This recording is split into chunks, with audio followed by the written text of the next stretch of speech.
Hello everyone, welcome to law learning school. आज के video में हम बात करेंगे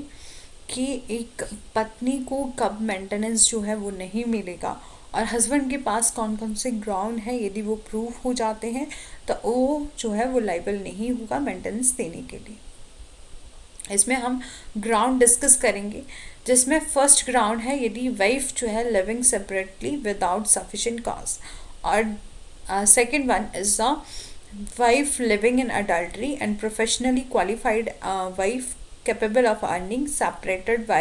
mutual consent and earning wife, and the sixth one is a woman who contracts second marriage, and the next is woman against whom decree of restitution of has been passed, or where the divorce has was granted against a woman on her fault। One by one इसको brief में discuss करेंगे। First बोला है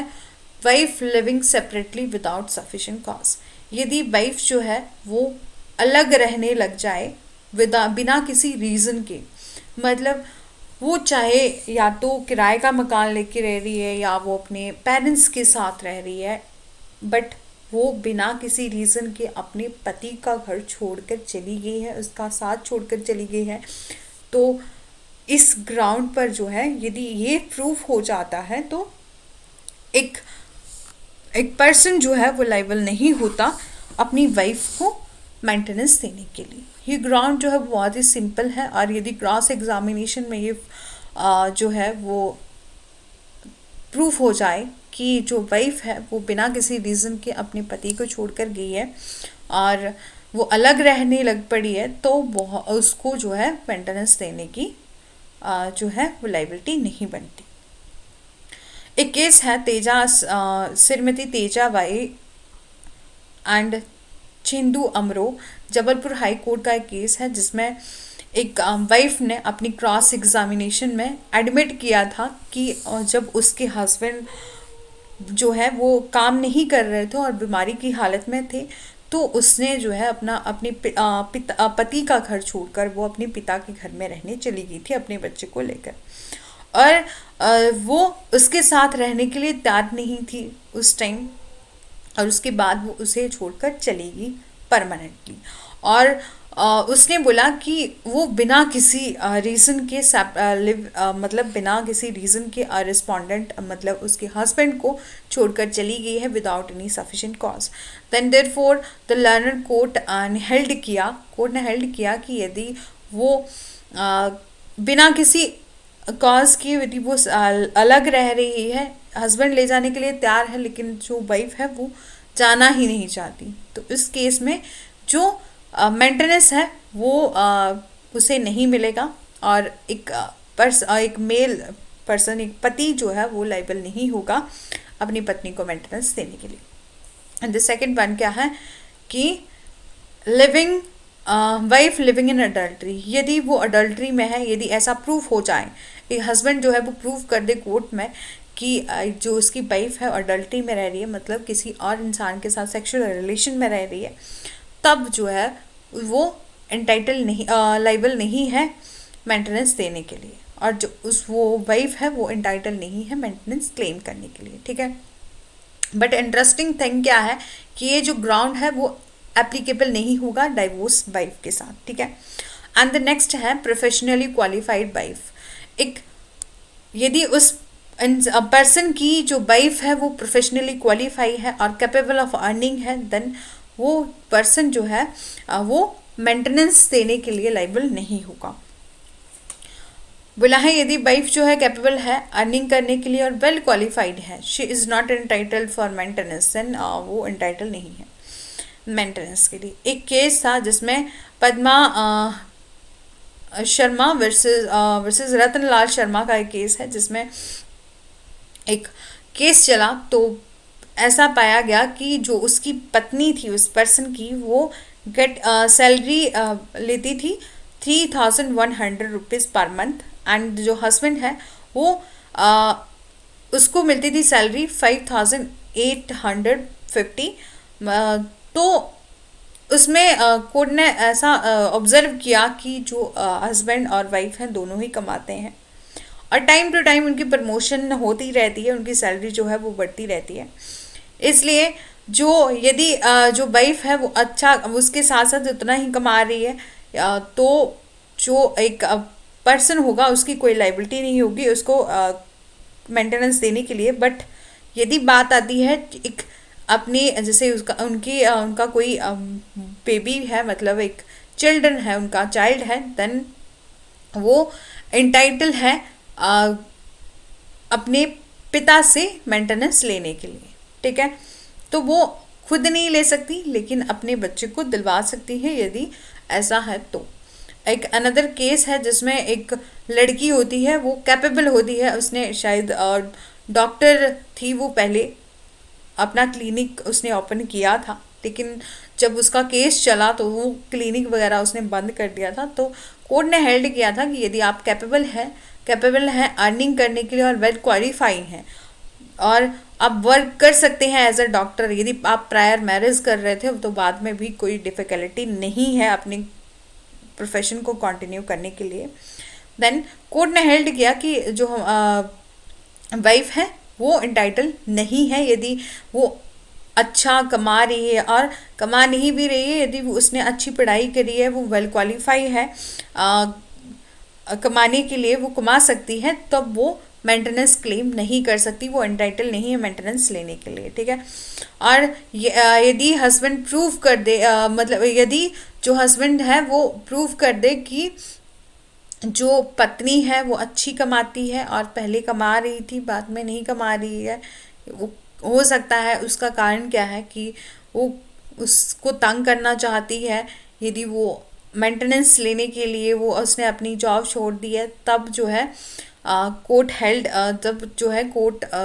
ये direction दे सकते हैं कि यदि आप अच्छी हैं क्वालिफाई हैं तो आप जो है वो इंटाइटल नहीं है मेंटेनेंस लेने के लिए। और द सेकंड नेक्स्ट है सेपरेटेड बाय म्यूचुअल कंसेंट। यदि आप दोनों के बीच में कोई म्यूचुअल कंसेंट से आप दोनों लिविंग सेपरेटली हो, मतलब अलग अलग रह रहे हो, तब आप जो वाइफ है वो क्लेम नहीं कर सकती maintenance on the ground to deny maintenance. ठीक है, बट ये जो लिविंग सेपरेटली वाला जो ये ग्राउंड है वो डाइवोर्स बोला है। But what about cases in which maintenance is granted after the mutual consent of divorce. ठीक है, और नेक्स्ट आ गया अर्निंग वाइफ। वही बात की, यदि वाइफ जो है वो अर्निंग करती है और कैपेबल है मेंटेनेंस अपनी अर्निंग करने के लिए, तो वो कैपेबल नहीं होगी मेंटेनेंस लेने के लिए, मतलब क्लेम करने के लिए। यदि वो कैपेबल है अपने आप को मेंटेन करने के लिए, अच्छी पढ़ी लिखी है, मतलब अच्छी अर्निंग करती है, तब वो इंटाइटल नहीं है मेंटेनेंस लेने के लिए। और द नेक्स्ट है women who contract second marriage. यदि उस पर्सन की पत्नी ने कोई कॉन्ट्रैक्ट कर लिया है दूसरी शादी करने के लिए, तब भी वो जो वाइफ है वो इंटाइटल नहीं है मेंटेनेंस क्लेम करने के लिए, और यहाँ हस्बैंड की कोई लाइबिलिटी नहीं बनती यदि उसने कहीं सेकेंड मैरिज का कॉन्ट्रैक्ट कर लिया है। एंड द नेक्स्ट है यदि वुमेन के अगेंस्ट जो डिक्री ऑफ रेस्टिट्यूशन जो है वो पास हुआ है, मतलब वो ऐसा प्रूफ हो जाए कि उसने ये रेस्टिट्यूशन ऑफ कंजुगल राइट की एक डिग्री होती है जिसने ये प्रूफ होता है कि जो वाइफ है उसने विड्रॉ किया है बिना किसी रीजनेबल एक्सक्यूज़ के, उसने अपनी पति को छोड़ दिया है, मतलब बिना किसी रीजनेबल एक्सक्यूज़ के वो अलग रह रही है। एक्सपार्टे डिग्री जो है, ex parte decree of restriction of conjugal right यदि उसके हस्बैंड को मिल गया है तो वो है लाइबल नहीं होगा कोई भी मेंटेनेंस देने के लिए, और इस केस में पत्नी को मेंटेनेंस जो है वो नहीं मिलेगी। एंड द नेक्स्ट है where the divorce was granted against the, यदि डाइवोर्स ग्रांट हुआ है, दोनों हस्बैंड वाइफ के बीच में डाइवोर्स हो गया है और फॉल्ट पाया गया है वुमेन का, यदि वो कहीं अडल्ट्री में है या कोई भी ऐसा ग्राउंड जो एक वाइफ के अगेंस्ट जो है वो पाया गया है, तो क्या होगा, जो मेंटेनेंस देने के लिए उसका पति जो होगा वो लाइबल नहीं होगा और मेंटेनेंस इस केस में वो नहीं क्लेम कर सकती। और सेक्शन 125 सब क्लोज 4 में एक वाइफ जो है वो shall be entitle to receive an allowance, जिसमें को बोला है कि एक वाइफ जो है वो इंटाइटल नहीं है और अपने वाइफ से अपने हस्बैंड से अलाउंस लेने के लिए, यदि वो अडल्ट्री में है, यदि she is living in adultery and without sufficient reason वो रिफ्यूज़ कर रही है अपने हस्बैंड के साथ रहने से, और living separately by mutual consent, और अपने जो हस्बैंड से वो अलग रह रही है बिना उन दोनों की म्यूचुअल कंसेंट से, ठीक है। तब इस केस में क्या होगा, हस्बैंड जो होगा वो एंटाइटल नहीं होगा और लाइबल नहीं होगा उसको मेंटेनेंस देने के लिए। और इस केस में क्या है, एक वुमेन जो है वो उसके पास कोई राइट नहीं बनता कि वो अपने हस्बैंड से मेंटेनेंस ले। यदि वो एडल्ट्री में है और बिना किसी सफिशिएंट कॉज के वो अलग रह रही है और वो म्यूचुअल कंसेंट से वो दोनों ही अलग हुए हैं तो। एंड यदि सेक्शन 125 सब क्लॉज 5 में बोला है कि यदि बोला कोर्ट ने वाइफ एक हस्बैंड के अगेंस्ट जो है वाइफ के फेवर में केस ऑर्डर कर भी दिया है, और बाद में ये प्रूव हो जाता है कि वो अडल्ट्री में रह रही है और बिना किसी सफिशिएंट कॉज के वो अलग रह रही है, और उन दोनों के बीच में कोई म्यूचुअल कंसेंट से और मतलब कोई म्यूचुअल एग्रीमेंट से वो अलग अलग रह रहे हैं, तो मैजिस्ट्रेट क्या कर सकते हैं, शेल कैंसिल कर सकते हैं इस ऑर्डर को जो कि हस्बैंड के अगेंस्ट किया गया है। यही था। हमने इसके पूरे ही ग्राउंड जो है वो विद प्रूफ और with example with case laws जो है वो डिस्कस कर लिए हैं। यदि आपको वीडियो अच्छी लगी है देन डू लाइक करिएगा, शेयर करिएगा, सब्सक्राइब करिएगा, जिसमें हमने मेनली यही पढ़ा, यदि वाइफ जो है वो बिना किसी रीज़न के उस हस्बैंड को छोड़कर चली जाए और अडल्ट्री में हो या वेल क्वालिफाई है, अर्निंग करती है अच्छी और अपने आप को मेंटेन करने में सक्षम है, तब जो है मेंटेनेंस के लिए वो इंटाइटल नहीं होगी और हस्बैंड जो है वो यहाँ बच सकता है मेंटेनेंस देने के लिए। और यदि वो अर्निंग करे, यदि वो उसके सेकंड मैरिज का कहीं कॉन्ट्रैक्ट हो गया है, decree of restitution of conjugal right जो है उसके अगेंस्ट पास हो गया, तो इस केस में भी क्या होगा, वो मेंटेनेंस नहीं ले सकती। और इसी के साथ हमने आज ये ग्राउंड डिस्कस किए। एक हस्बैंड के लिए एक रिलीफ की बात है कि मेंटेनेंस के आए दिन बहुत ज़्यादा केसेस होते रहते हैं, जिस बात को लेकर जितने भी हस्बैंड लोग हैं यदि उनका केस लगा हुआ है तो वो बहुत परेशान रहते हैं कि खर्चा देने के लिए तो सब डरते ही हैं, बट ये है यदि ये ग्राउंड जो है वो प्रूफ हो जाए तो एक हस्बैंड की लायबिलिटी जो है वो ख़त्म हो जाती है अपनी वाइफ को मेंटेनेंस देने के लिए।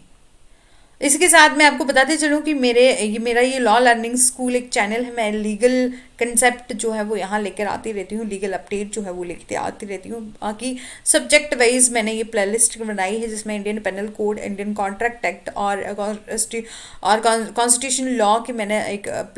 प्लेलिस्ट बनाई है। यदि आप इन वीडियो को देखना चाहते हैं तो मेरे चैनल की प्लेलिस्ट सेक्शन में जाके आप उसको देख सकते हैं। और इसी के साथ नेक्स्ट इम्पॉर्टेंट कंसेप्ट और लीगल नॉलेज के लिए लाइक करिए, शेयर करिए, सब्सक्राइब करिए मेरे चैनल को और बेल आइकन को प्रेस करिएगा ताकि आगे आने वाली वीडियो की नोटिफिकेशन आप तक पहुंच सके। Thanks for watching.